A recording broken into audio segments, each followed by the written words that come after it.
Yay!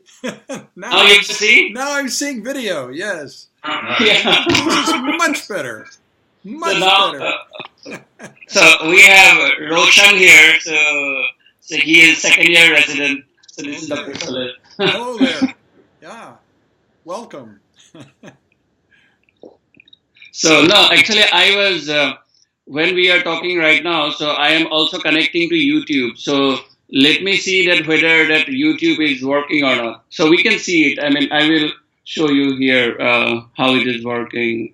I also have it on my uh, desktop machine here.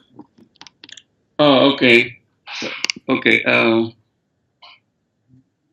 It's Just probably I saying have to. watch the live screen 8 minutes 50 seconds. That's what it says. Oh, that's what it says. Yes. Okay. Okay. Yeah. Okay. But now I have just created a test scene, like Okay. just the test one. All right. Okay, I will stop this broadcast and then I would like to go back and see that it's working.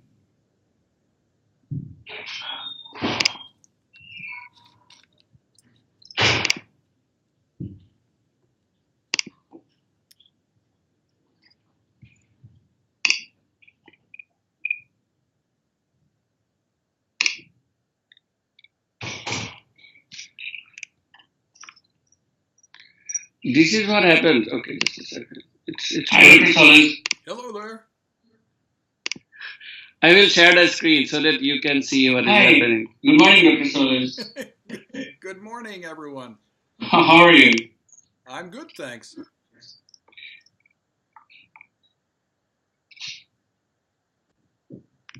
Oh, wait a minute. Actually, what I am trying to do, right now somehow this is how it is looking like. I will show you. Wait a second. Yeah, I can see it. The, oh yeah, it is working. Yeah, it is happening, but I'm not sure why we're having this speed. Huh? I'm not sure why we're having just this speed. No, because I'm playing it. So, Dr. Solas, can you hear me? Yeah. Yes, I This can. is the screen here. So you can see the screen, right? Yes. So this screen is basically just showing what we were recording a moment before. I'm just seeing something static with green Okay. bars at the Okay. top and black bars with orange at the bottom. Okay, 1 second. And this is the Yes. Now I'm seeing stick figure of blue man, and now I'm seeing black. Now I see the blue man again.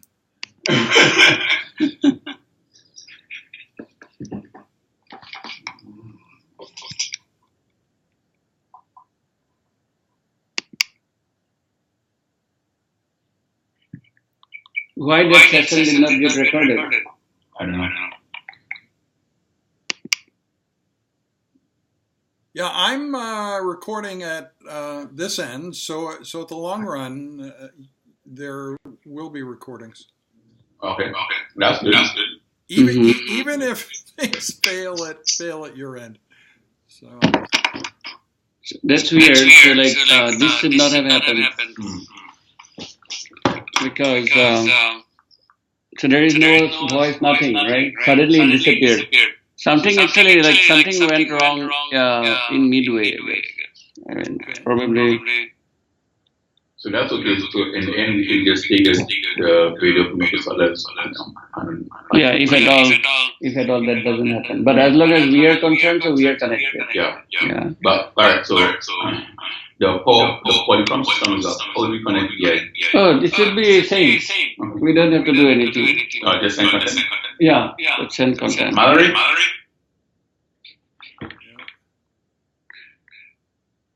St. Luke's. yeah, I'm No. seeing Pathcast.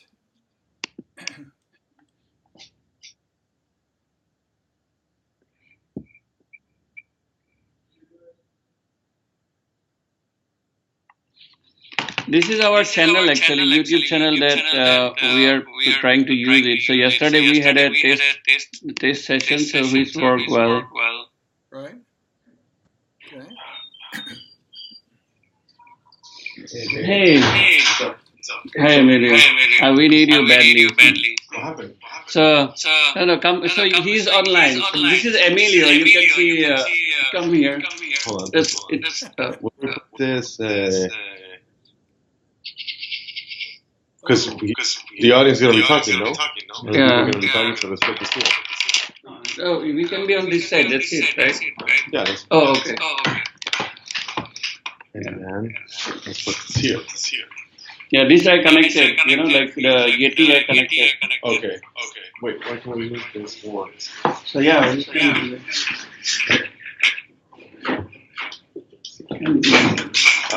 Can you do?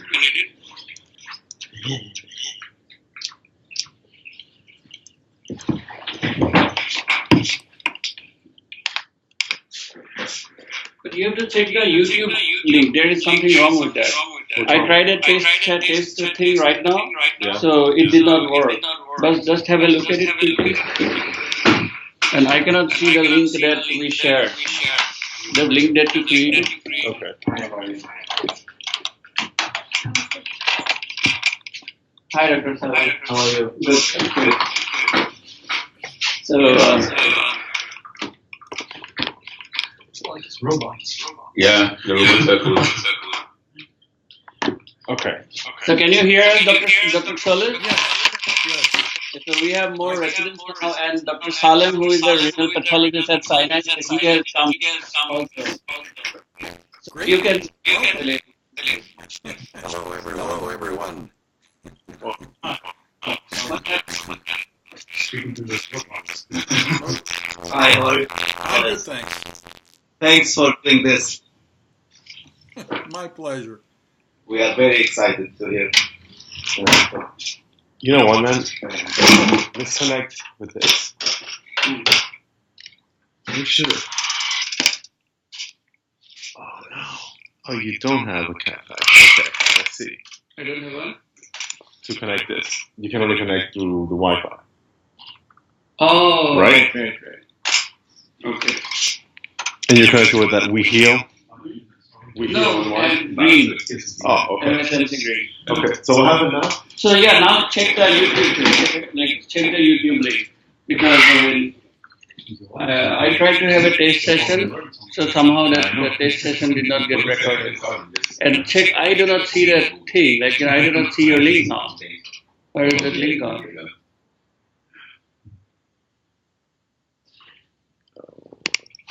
Right? Wait. Oh, it's there? Okay, cool. So you did a test and it didn't work? So yeah, can you do a 1 minute test? Sure. Yeah. I was worried that that link got lost. So, yeah. Teeth.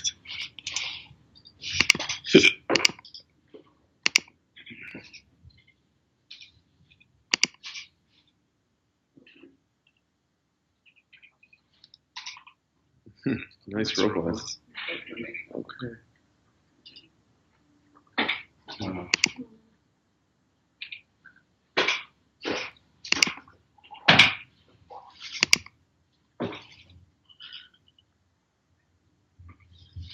So you still hear us, Dr. Solez? Yes, I hear you fine.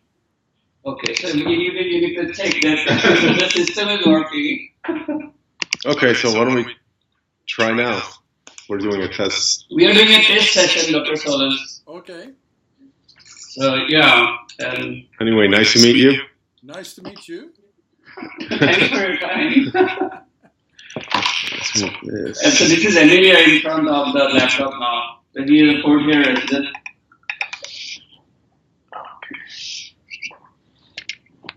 All right, so yeah, if you could talk a little bit just to see how the sound. Testing. 1, 2, 3. Testing.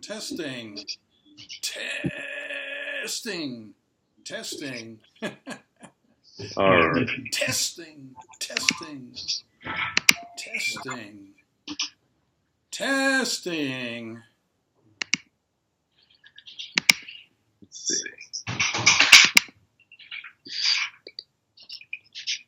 Testing, testing. The system is working. Hello, everyone. Testing, testing. Nice to meet you. Nice to meet you. Okay, looks good. It's working. Yeah, the link here says live stream is starting soon. So that's what the outside world is seeing. So let's do it. Yes, yeah, we can. So you can. But immediately the play some system because Oh, Nalan is apparently. you just have to share the content. That's it. No. No, because this is on PC in, not Yeah, API. dude, there's no Oh no, I should do it. Just API. So sorry. Yeah. So much technology. I know, right? Good. None of us could understand it. No, but then you lose the PC. No, we will not lose it. Okay.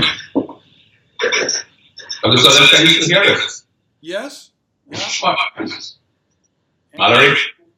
And the link still says live stream is starting You soon. have mute themselves? Yeah, can you please mute on the other side, please? BI and Central.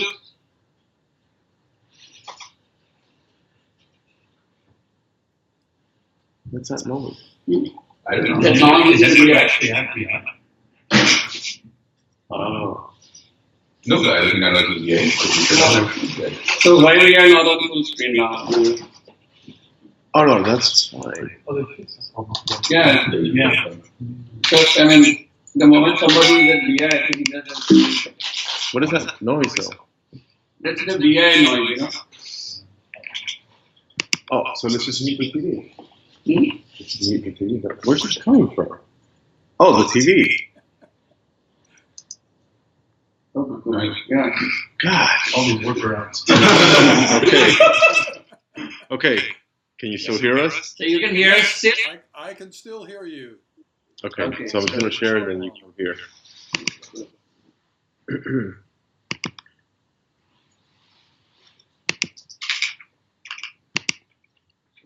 So It's better to come here. So that's like here. Then it will be good.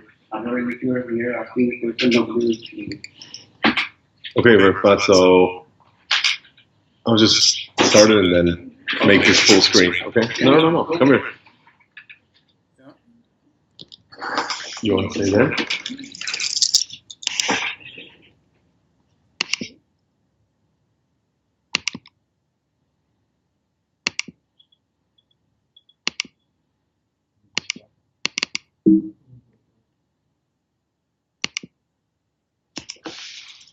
Hi, good morning, Dr. Solez. Good morning. It's nice to have you here and thanks for your time. So for everybody who is in this room and who are viewing us from on YouTube channel, so we have Professor Tim Solez from University of Alberta, who is very well known who is a well-known renal pathologist, and he is known for the Banff classification on renal transplant pathology, and who is also the founder of Banff Foundation. So he's going to give us a session on how TC engineering is going to transition from transplant pathology. So thank you so much, Dr. Solez. So I guess the first question might be, is a session like we're planning today premature? Is it ahead of its time? Is it too late? Where does it sit in the great scheme of things? Should we have been doing this years ago, or should we wait some years before doing it?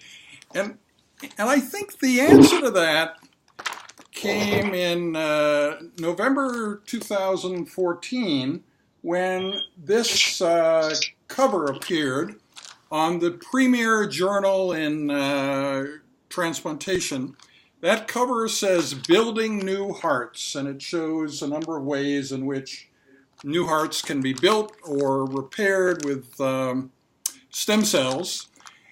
And I think that issue was really a wake-up call for a lot of people in the transplantation field, because this was the premier journal. They'd chosen to put this on the cover. It must mean that in some sense this is happening.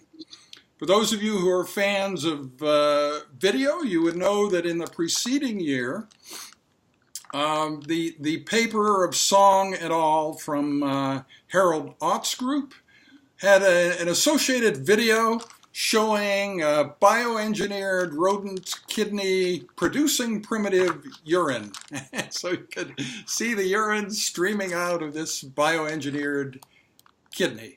So it seems like there is an argument that this area of bioengineered organs from stem cells, from progenitor cells, from fetal cells, there are a number of different sources and ways of putting cells into a decellularized matrix, making it cellularized again, and getting something that will function.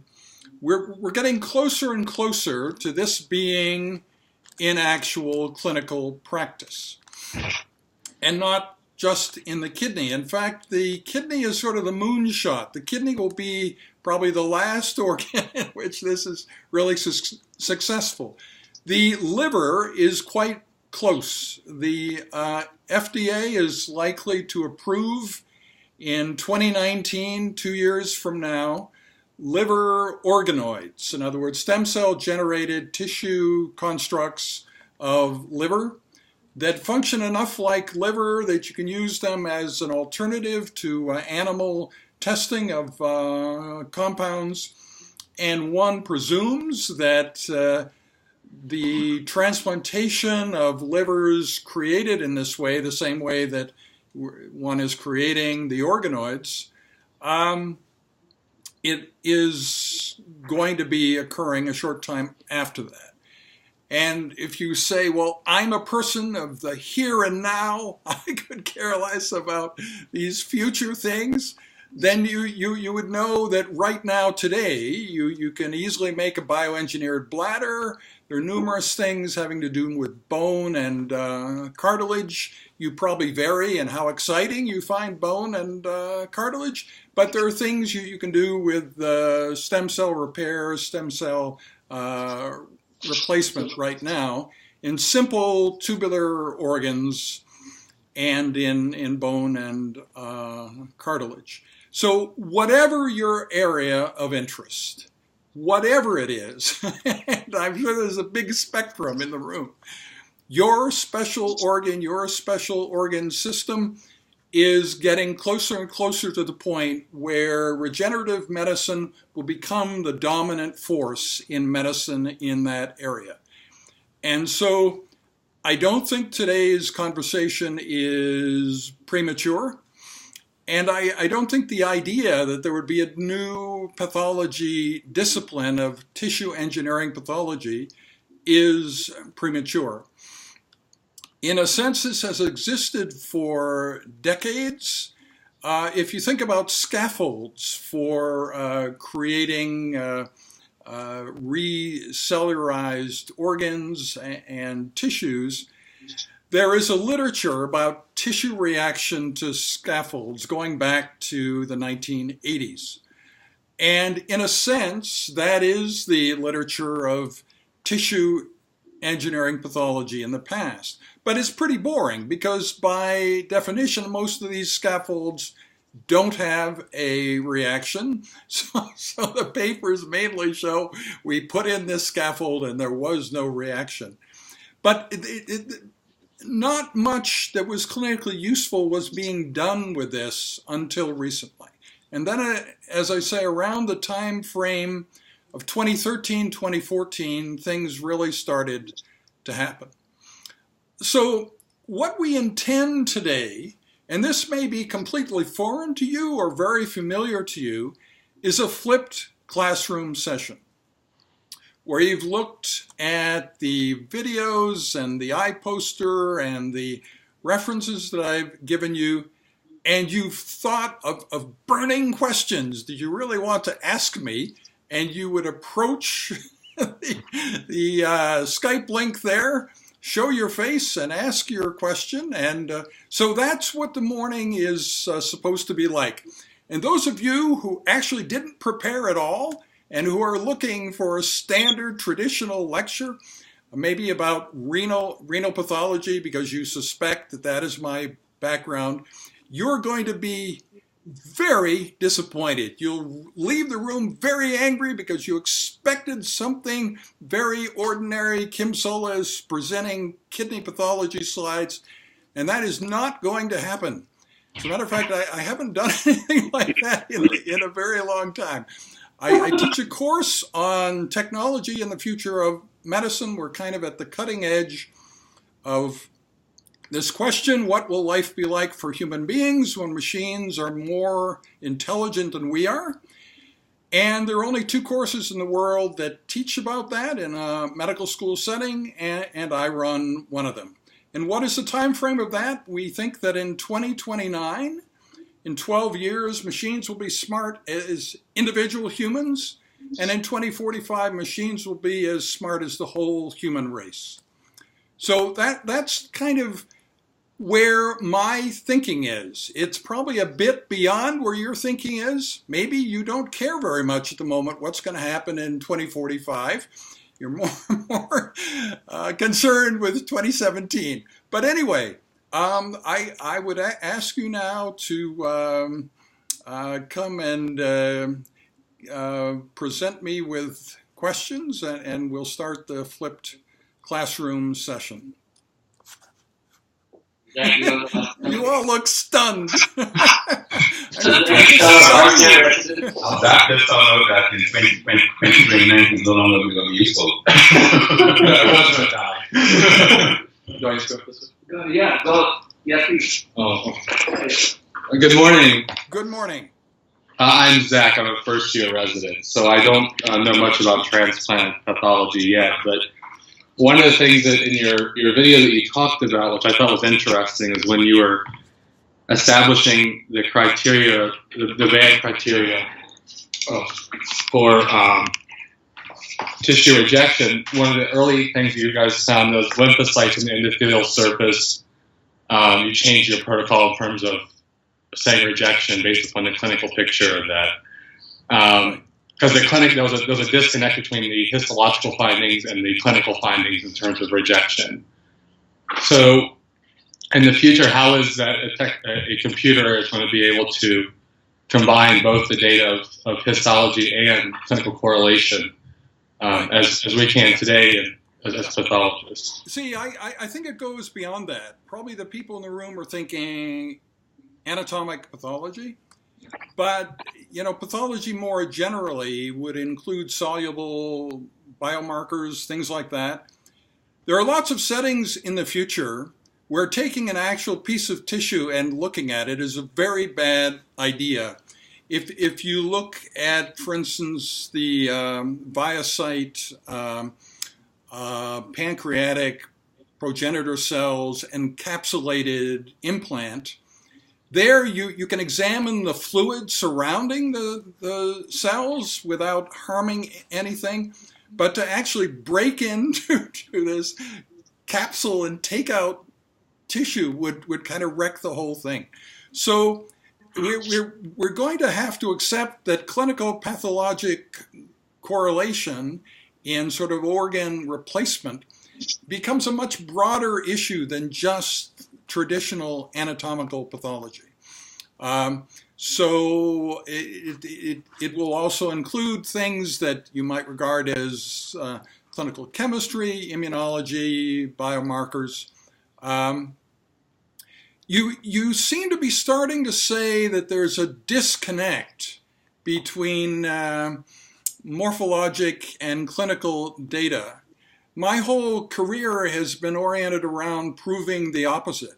In other words, a number of people in the room would believe that the hepatorenal syndrome is a classic example of where there is this remarkable disparity where the kidney's normal and it doesn't function worth a darn.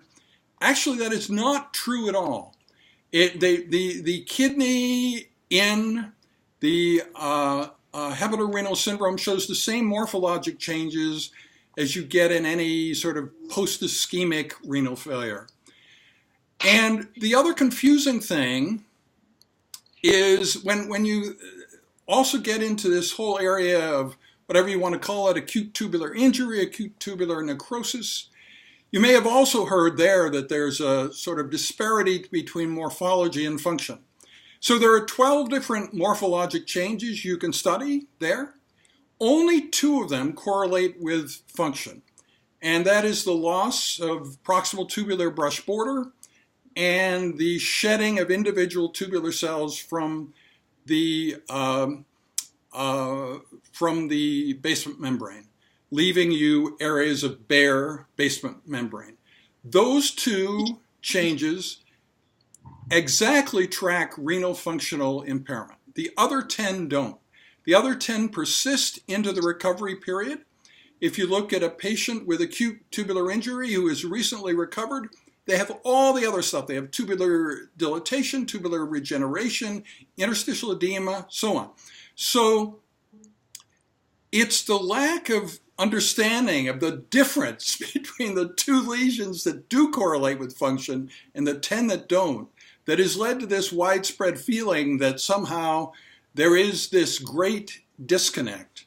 And even with timing, if you look at molecular markers, if you look at tissue microarray analysis of tissue, and say, is it able to find changes that are more rapid than morphologic changes? Actually, if you do EM in post-ischemic renal failure, the 2 changes I've talked about, shedding of individual cells and thinning and absence of brush border, occur just as fast as any molecular or genetic marker that you could look for. So I want to instill some pride in those of you practicing anatomical pathology, that you're not always going to be late to the game. You're not always going to be like 2 days late. That the clinician's going to know everything 2 days before you do, because there's such a poor correlation between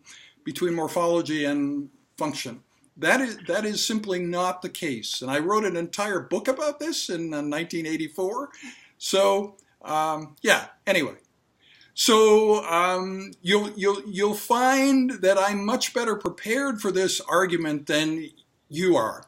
That somehow this is a vague feeling you have. You don't have any specifics about why you think there's this lack of correlation between morphology and function. It's something that you heard. It's something that your seniors are telling you about, and so on. But I would point out that I am not proposing that we modify the existing BAMF classification to insert tissue engineering into it. I'm proposing that we start something brand new. And this brand new BAMF classification of tissue engineering pathology will be a fresher start than the original BAMF classification was in 1991. So 25 and a half years ago, when I started the BAMF classification, there were classifications, there were transplant pathologists in the field before I was. Bob Colvin would be one of them. So I was kind of modifying something. I was codifying something. I was bringing ideas together, but I wasn't starting something that's brand new. And so in a sense, beginning a classification of tissue engineering pathology is more exciting and more, de novo. It's something that would be brand new. There isn't anything at the moment, and suddenly there would be something. So does that make sense to you? Perfect sense. You're being too, deferential now. So your friends will say, you were too deferential. You didn't fight back. Come on, guy. I didn't write a book on a counter argument, so when I write the book on the counter argument, I'll fight back. Okay. Yeah. So other questions? Any other question? Anybody from the other side, St. Luke's or BI, do you have any question for Dr. Solez? I will ask question, but after you guys, after you. Okay. You should have some question. No. Yeah, please. After you. You have a question? Yeah, please come here. Yeah, Have a seat. I'd like to see you.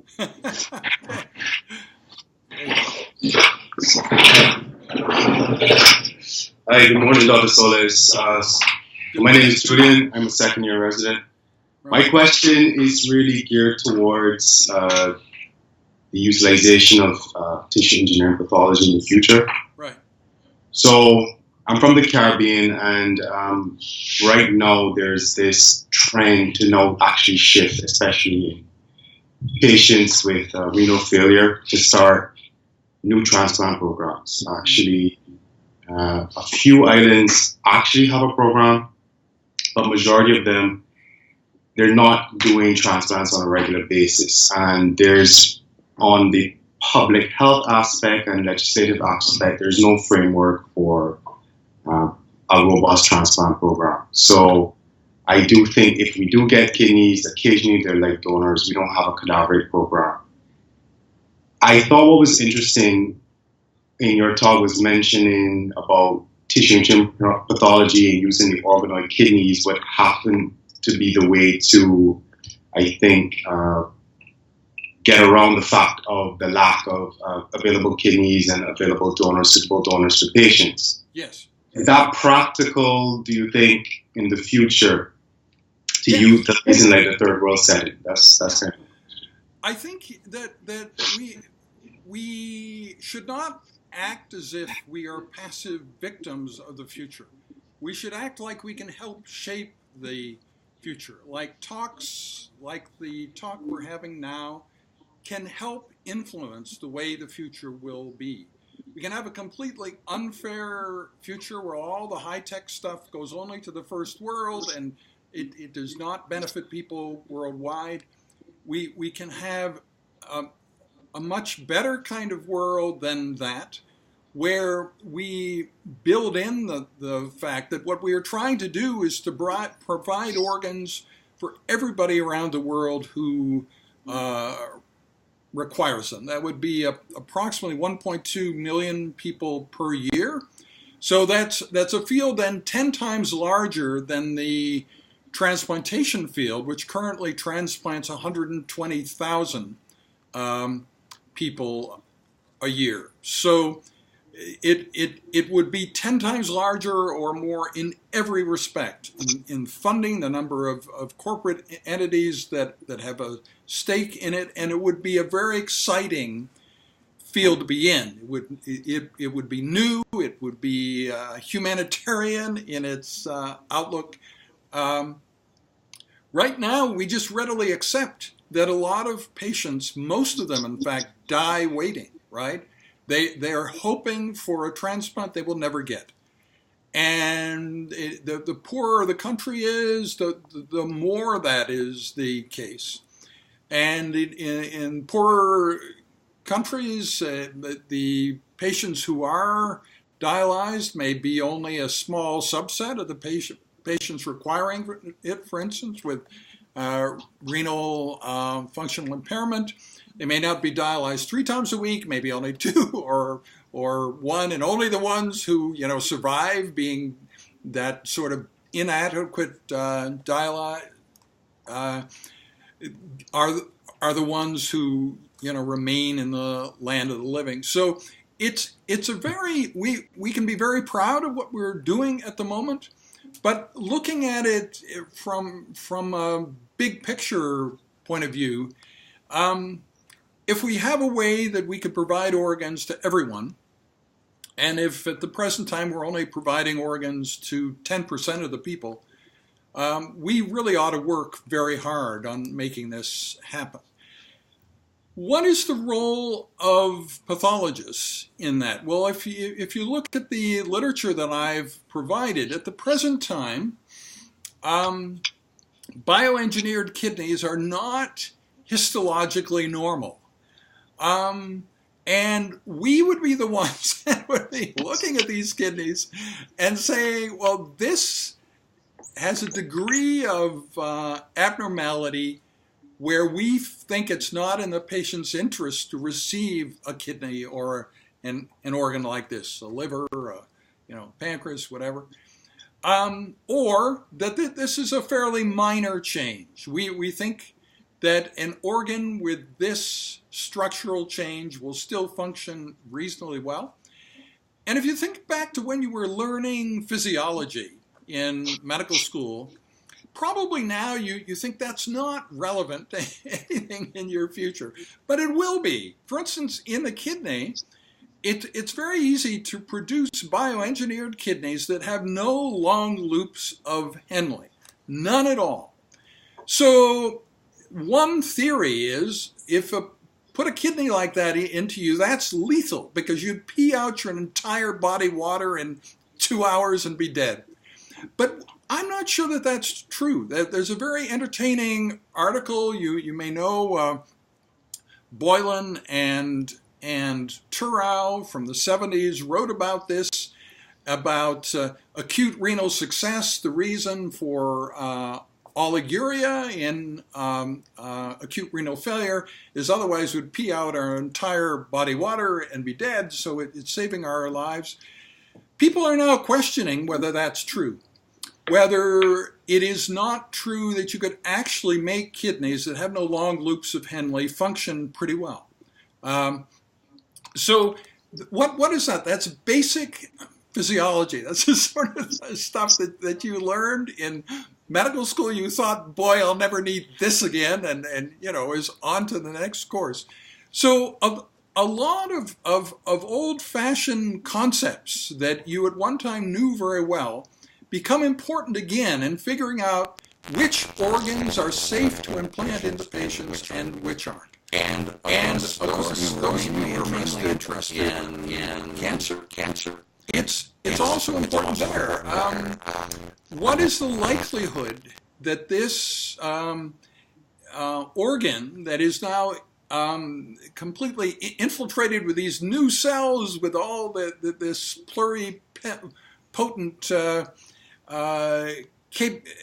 capability, what's the likelihood that this is going to produce malignant teratoma or some other condition that is obviously bad for the patient?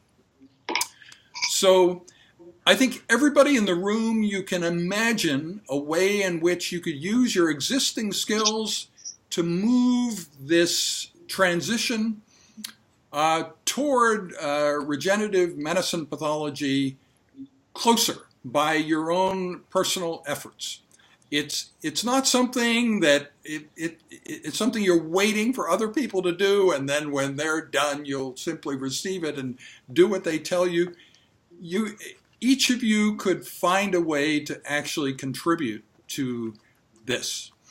And if everybody in the field pretty much accepts this as something outside of their normal day job and just a weird futuristic thing that we don't like to think about very often, then it's going to take a very long time. If you begin to embrace it as a mainstream part of what you do and the obvious future of what you do, then it can move a lot quicker. So my motivation for giving talks like that is to inspire at least a few people in the room. Some people will be irritated that it's early in the morning and I'm so enthusiastic and you haven't had your coffee yet and stuff like that. But some of you will feel attuned to what I'm saying, and so that's what I'm looking for. It would only take one or two of you to kind of change the world. First in New York City and then globally and then internationally. Why not? Thank you. Anyway, from other side, Mallory, you wanted to ask something, right? From St. Luke's? Yes, can you hear me? Yeah, we can. Yeah. Okay. Good morning. I wanted to ask, just going back to how you mentioned if you were to engineer tissue and deciding whether or not that entity or tissue would be essentially benign or potentially lethal for the patient. In that sense, then would you have to establish basically some sort of criteria or classification system? And then in doing so, how would you reduce subjectivity in terms of just how a pathologist would evaluate? Right. That factor? So let me first deal with the question of the risk. I guess the idea of artificial cells will not be familiar to you, but that's one way to reduce the risk. If you can find that the main thing stem cells are doing is releasing certain growth factors and promoters, you can make artificial cells that will release the same growth factors that are not really cells at all, that cannot proliferate, cannot grow. They can just go to a site and release these favorable factors. So at the end of the day, that's maybe the most extreme way, if we're really worried about what these pluripotent cells are going to do and their malignant potential, that we can create things that have the same favorable actions, but that don't have any of the downsides. And the idea of the synthetic cell comes in then. I think that even synthetic cells would need to be analyzed by us, right? I mean, it's an interesting thing. So, yeah, we would need classification. Now, were you impressed by the fact that I started a classification? I don't think that fact is impressive at all. Because there are many classifications. In most fields, there are many competing classifications. They have people's names attached to them, and individuals have political leanings toward one person's classification as opposed to another's. The striking thing about the classification that I created is there is no competition. It is the only one worldwide. So how did we do that? It's by being humble. So if you're a macho leader and you come into the room convinced that the ideas that were in your head when you enter the room are going to carry the day and things are going to come out where everybody agrees with you, then you'll never succeed in having a worldwide classification that everybody embraces. You have to accept that if somebody else has an idea that the people in the room like, that you would be willing to shift and change, and that modification of the classification, new voices within it, and this kind of constant change where the person most upset about the existing classification becomes the prime mover in making the next version. That's the idea. And that takes giving up this macho feeling that you need to be totally in control. You want your name associated with it, not the Banff classification. The too general should be the Kim Solez classification, right? And then somebody else starts one with their name. So that's the way things go very badly. So the way to get a good classification is with true, communal intelligence. Everybody in the whole world working on this. And then you really have something. So that's what I'm proposing, that tissue engineering pathology would not just be one person's ideas or 10 or 100, but basically everybody, all stakeholders. Not only pathologists, but clinicians, researchers, regulatory agencies, pharma, dialysis companies. Probably now I'm mentioning some categories of human beings that you're not very closely aligned with, but we still need to hear from them all, and if we do it right, we'll end up with something really robust that then can be a worldwide classification. So have I answered? Maybe the third thing has to do with this idea of important information that's sort of unpleasant to think about. And I find this in two areas. Artificial intelligence safety. Most of you, if you're walking down a hall and you see a big sign saying somebody's going to talk about artificial intelligence safety in the next room, you will not go into the room. You suddenly find you have to wash your hair, or there's something else very important in your life. And similarly, stem cell replacement of organs, bioengineered organs, you're vaguely aware that there's stem cell hype, stem cell fraud, stem cell tourism. There's a lot of bad things and kind of confusing things. And, the media is over promoting things. So it's very confusing. And it may be just confusing enough that you don't want to spend much time thinking about it. And for those of you who've gone to my iPoster, you know that we've actually been using poetry and music to try to get people thinking about these things that in ordinary circumstances they would never voluntarily go to a lecture about. And you may be feeling that right now, that this is not a valuable subject for you. This is not going to be on the boards. It's not going to be on the licensing exam. And right now you're just hunkered down preparing for the boards and licensing exam. And, you're just wondering, well, why are we spending time on this foolishness this morning? But I can assure you, in another way of looking at your life, your personal survival in the world is more influenced by what we're talking about this morning than other things directly related to the boards.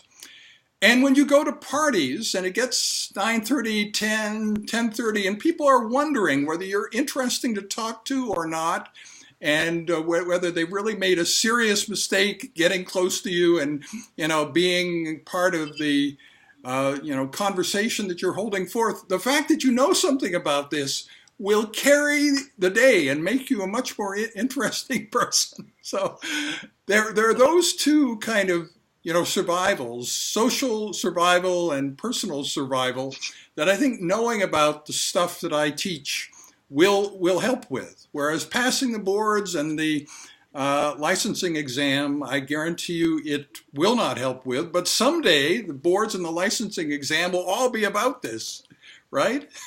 So that's my story. So does that answer your question? Yes, it does. Thank you.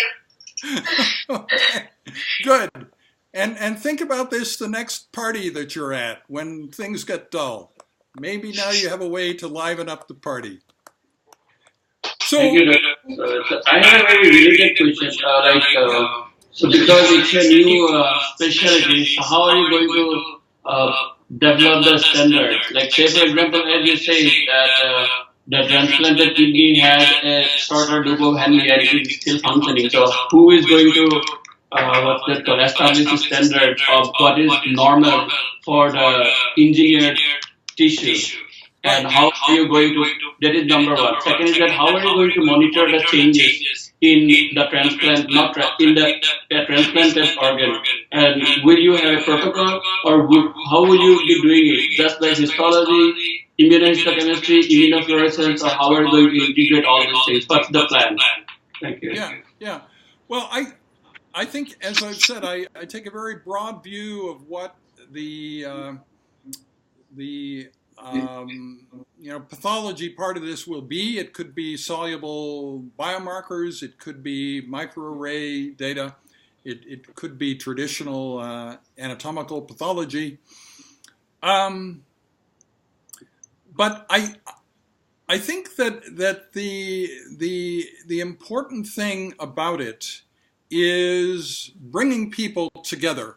Now, if you think about healthy aging, most of you probably know this. The secret of healthy aging is for the aged person to do something difficult. It can be physically difficult, mentally difficult. So think about yourself staying in the same field your entire career. Okay, as you stay in that field, when you go to meetings, now you know most of the people in the hallway. Gradually, going to meetings becomes more social and less scientific for you. It's a wonderful way to reconnect with people. It doesn't matter so much if your science isn't very good because you have so many good friends at the meeting. So then think about completely changing fields, as I've done. When I go to the Termis meeting, tissue engineering, regenerative medicine, there are a lot of famous, important people there that I don't know from Adam. So at the age of 70, I'm learning these people's names. I'm getting to know them. And I go to many sessions where I'm the only physician there. If you follow what I do, you would see that that's often the case, that I'm comfortable in settings where I'm the only physician there. And certainly in Termis, many of the sessions are scientists. They're not physicians. As a matter of fact, I'm helping them in the sense that a lot of physicians, when they go to a Termis meeting, they end up at a lot of sessions that don't have any other physicians there. They get so anxious that they decide never to go to a Termis meeting again. So at the next Termis meeting this coming December, we're going to have a specific physician track to make the physicians who come more comfortable. But this is the way it must go. You must bring the physicists, the scientists, the basic biologists who are studying stem cells, bioengineered kidneys, bioengineered organs, together with clinicians, transplant surgeons, transplant physicians. That's the way that this should happen, and I'm pushing very hard. We're going to have our own Banff Foundation booth at the upcoming Termis meeting.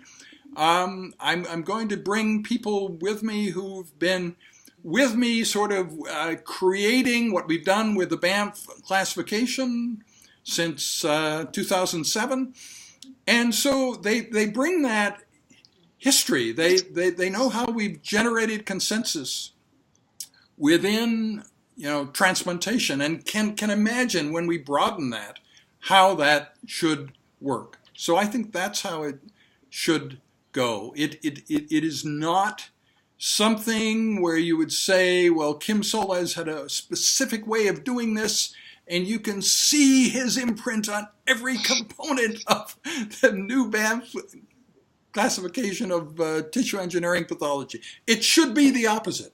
There should be voices of people you've never heard of who happen to be the experts in, like extracellular matrix, progenitor cells, neoplastic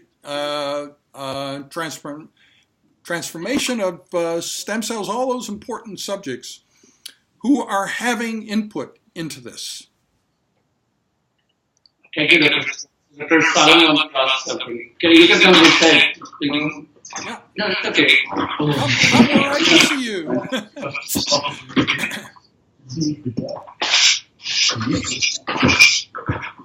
All right, so I have two questions actually. The first one about the ethical aspect of kidney bioengineering. Yes. As you know now, at least in the States here, donating kidney is very organized by the federal administration, and here it's illegal, and probably most of the places it's illegal to go and buy a kidney. Yes. And this is start with a lot of discussion and lobbying, and one of the things that we're saying, like whether prisoners can donate their kidneys in if they want to have like their time of in the prison, it's going to be shortened, something like this. Yes. But this is not going to be happening because it's illegal to go and buy it, and so I'm looking at this. If we have this kind of factory of kidney engineering after 30 years or so, Right. Who's gonna is this going to be made by pharmaceutical companies? If this is going to be made by university hospitals, who's going to be responsible on this? And how this is going to be available for all different classes of society. Right. So this is your question assumes that the future is linear. We sort of look at the past, and the future is going to be pretty much like the past, only just a little different. But really, if you think about the future in general, not the medical future, but just the future in general, machines are going to be more capable than we are of doing most things. Most of us will be on permanent vacation. A few of us, the robots, will still need us because we understand nature better than they do. A lot of us will spend all of our time in, virtual reality experiences, which can be better than real reality, can be shared with friends. The idea that you have every morning when you wake up, there are things you want you can't have and things you want to do you can't do, won't be true anymore. And so once you're kind of settling into that, then you understand that the questions that you ask assume that the corporate world is going to remain pretty much the same as the corporate world is today, that universities are going to remain the same, that people are going to learn most skills in traditional classes in universities. And I'm telling you, it's impossible that is the future. I know that's the linear future. That's the future that would make you comfortable, because you can imagine in 30 years, you're just totally, you're with what's happening because it's like what you've known the rest of your life. But it's impossible that will be the situation. You understand about the new ways in which people learn, and the flipped classroom like we're doing now is a part of that. It's just a small part of a revolution going on, which could potentially replace the universities as we know them, change the whole funding situation for universities, could certainly change the corporate world. You know that in California, there must be reverberations of this in New York City, but in California there are beneficial for-profit companies, right? There are for-profit companies that are still there to make money, but they're also supposed to do good for mankind, womankind, right? And so you can imagine that even the corporate world will be changing. Maybe this idea that corporations have a responsibility that goes beyond making money will spread beyond California, become the dominant theme. But you also have to realize, and I've talked about this a lot, there is utopia, there is apocalypse, there is the middle ground between those two, and all three of those are equally possible. And those of you in the room have some ability to influence the way the future goes. So if apocalypse is where we end up, where all the bad things we're worried about happen and none of the good things do, then you will share some responsibility for that because you failed to act. You weren't sufficiently inspired on the morning of the 15th of February 2017. You actually just sat there and you didn't do anything. So high impact education changes human behavior. So if all I do today is impart wisdom or knowledge to some of you, that's a failure. If I stimulate some of you to actually do something, if I change your future actions, then I will have really accomplished what I hoped to today. Now, maybe that's you consider that an inadequate answer to your question, but it is my answer. Okay, good. So I have a second question. Yes. Regarding, actually, I was very happy to hear one of your talk. You mentioned that renal pathology is going to be remaining one of the main division of anatomic pathology for years to go. Yes. Uh, Yeah, it's sort of a joke, but I do say that when everybody else is unemployed, that our area is so complicated that they'll still need human beings doing it. But of course, that is partially a joke. I don't guarantee you that that's the case. However, now we know it is a fact that there's the biomarkers to identify the rejection and if there is a PK virus in the urine. And we don't have to do the biopsy. And actually, one of the time I think that the concept of biopsy is going to be obsolete one day. Yes, so certainly. What do you think about this? Yeah. The biopsy has built-in sampling error problems that can never be fixed. For instance, in the kidney, you may not have enough arteries. You may miss an important arteritic lesion. Rejection, when it begins, is a patchy process. It is illogical to take a random biopsy of an organ that has a patchy process in an attempt to determine what the process is and how severe it is. At the moment, we don't have anything better to do.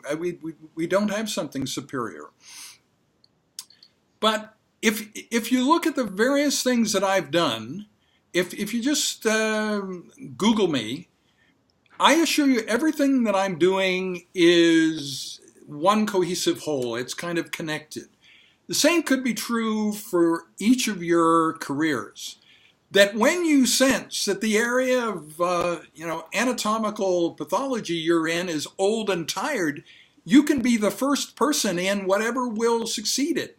When the computerized gadgets around you wake up one morning and say, "Hey, doctor, haven't you been noticing you've been making a lot of mistakes recently? Why don't you let me do it from now on?" And you just sign the reports. And so you can be on top of the next phase. You can be the first person to sort of lead the charge into whatever is the next phase. And I heard some voices like that at the USCAP meeting last year. Very moving. People saying, "But I love histology. I don't ever want to see it replaced by that is ridiculous, right? You have greater capability than that. You have the background of the specific histologic knowledge you have that enables you then to be the expert in whatever is going to succeed it. And the patients will benefit from that. The patients will not benefit from your digging in your heels and saying, "I want pathology to always be the way it was in the 1960s. That's not benefiting anybody. So, does that make sense to you? Absolutely. Okay. Yeah, none of you is limited to only, like I'm right beside my microscope now. I can touch it. It's great. But I can imagine a world in which I never use it. There are days when I never use it.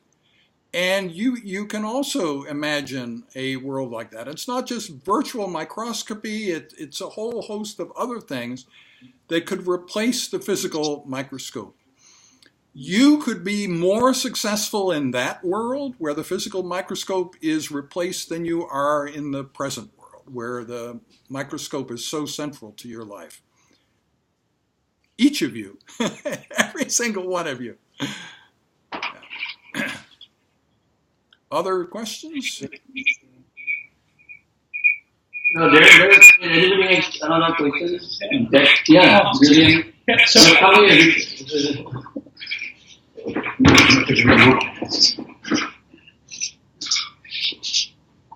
Hi. Hello. How are you? Good, thanks. I just wanted to ask you on the philosophical implications of a mature tissue engineering program. What does this mean for senescence, death, human productivity, resource management? Yeah. I mean, the impact is much bigger than just on keeping somebody in the land of the living. Yes, yes.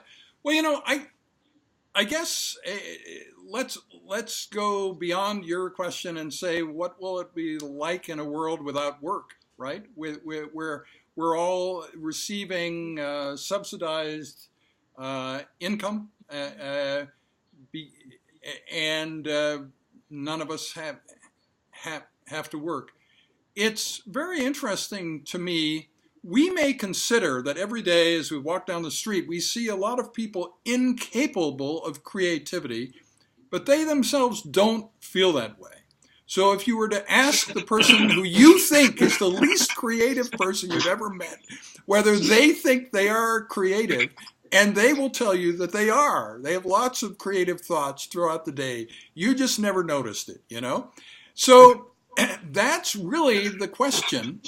Are there people who are going to be completely left out here, who won't have anything to do, who don't want to write any darn poems or novels or anything, that they're not into painting? They just they would not know what to do if there are no traditional physical jobs. And so what will physicians do? I think you can imagine a future of medicine where the diseases we know of today are all gone. They're either easily treatable or preventable. They are not the challenges that they are today. So what will physicians do then? Well, the human wish for enhancement is without limit, right? Not just physical enhancement, being smarter, taller, more, attractive, so on, but moral, spiritual enhancement. So, physicians can become the experts on human enhancement. They need to become pretty good at social work skills and, psychology and things, and morality. I'm not sure most physicians today are sort of prepared for that or even want it. But this is the kind of future from a philosophical point of view that we're looking at. If I can go beyond that, when machines are smarter than we are, what should we do? So there was a meeting about that in Puerto Rico in early January 2015. Many of you know, many famous people were there, Elon Musk and so on. And these leaders discussed this question. And there were 89 people there. 88 of them felt we should enslave sentient AI. In other words, when machines are smarter than we are, we put it in a box. We don't let it do anything. We make sure it can't have any output so it can't harm us and so on. And only one person there, Rich Sutton from the University of Alberta, suggested the opposite, that when machines are smarter than we are, we should be friendly with those machines, treat them as equals, include them in our circles of empathy. And the danger of that is no greater than when you do that with some other human being. Each of you, or maybe almost all of you, meet every day people smarter than you are. You don't immediately cower in fear, right? So this would be sort of similar to that. You would be, deferential. And that then means that when the machines have the power to get rid of the human race, that they won't do it because they'll find us useful. The strategies that have us, enslaving AI are guaranteed to fail and may be the way that the human race ends, because ultimately the super smart AI will figure out how to get out of the enslaved state. Most of you would agree that slavery is something that the human race knows very well, but is not a protocol that we regard as a success, right? So I don't think it should be our plan for the future. Does that answer your question? Partially. Okay, well. I mean, there's still this issue of curing death, and what are we going to do with 50 billion people in the planet, and how are we going to feed them, and how are we going to, you know?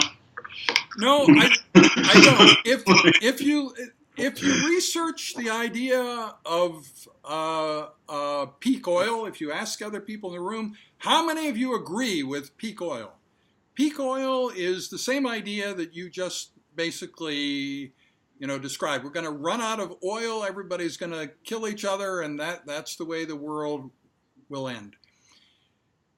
We have, abundant resources that we're not using. If you look at solar energy, if you look at parts of the planet where people are not living, if you look at the possibility of colonizing other planets, asteroids, and so on. There are all sorts of solutions to this. And so I don't want any of you to think that the peak oil argument is a respected argument in 2017 and a valuable one for you to talk about at parties.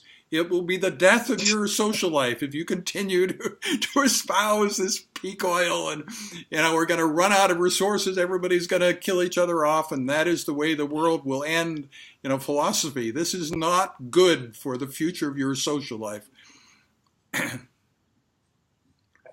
It's not even so much as peak oil as just our entire existence so far has been limited by death.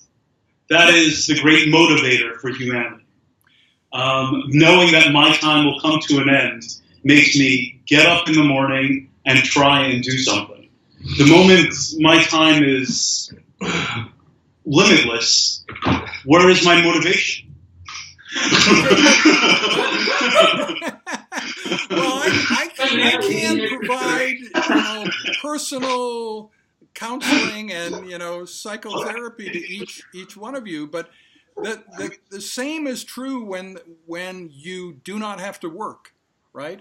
So many of you, if somebody asks you, who are you? You immediately begin saying what your job is. And there will come a time when that is not what you'll say.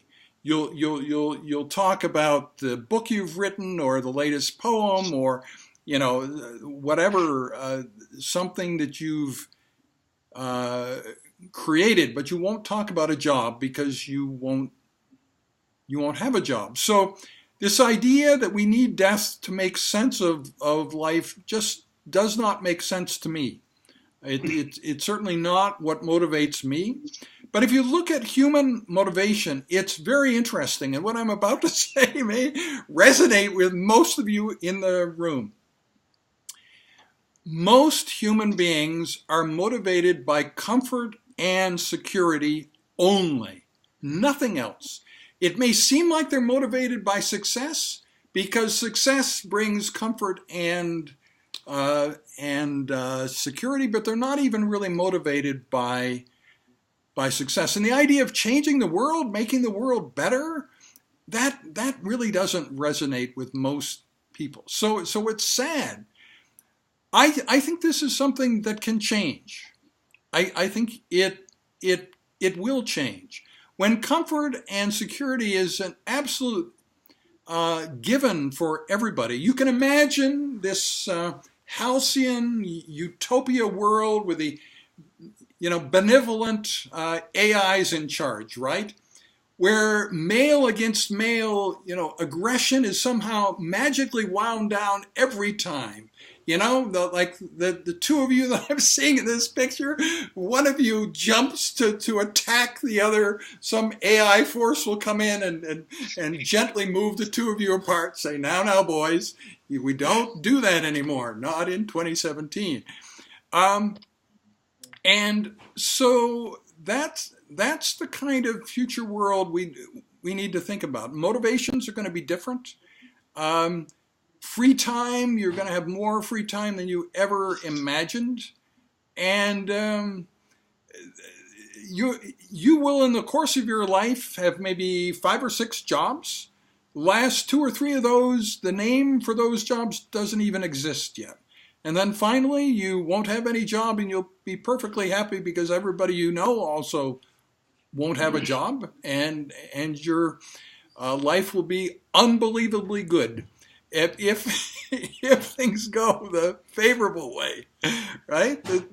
You could also screw up, and things could go the other way, where all those levels of hell and Dante's Inferno, you come to know those personally, and all that stuff happens, the fire and brimstone and so on.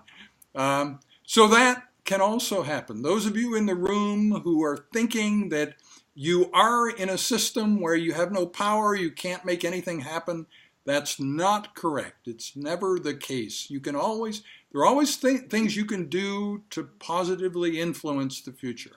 Every single one of you. Thank you. Thank you very much. Thank you, Dr. Solez. So, it's a pleasure having you. Thanks for the session. So thanks a lot, Dr. Solez. You're very, very welcome. Thank you. Thank you. Bye-bye now. Bye.